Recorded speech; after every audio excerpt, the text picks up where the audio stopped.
Las autoridades estadounidenses identificaron a James T. Hodgkinson como el atacante que abrió fuego el miércoles contra legisladores republicanos, mientras practicaban para un partido benéfico de béisbol en Virginia. El agresor de 66 años fue abatido por la policía e hirió a 5 personas.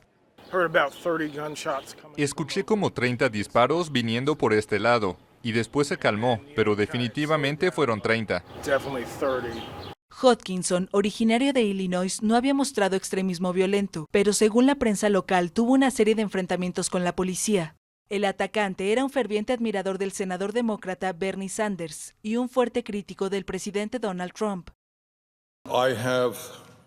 Me acaban de informar que el presunto atacante en una práctica de béisbol de los republicanos esta mañana es alguien que aparentemente fue voluntario para mi campaña presidencial.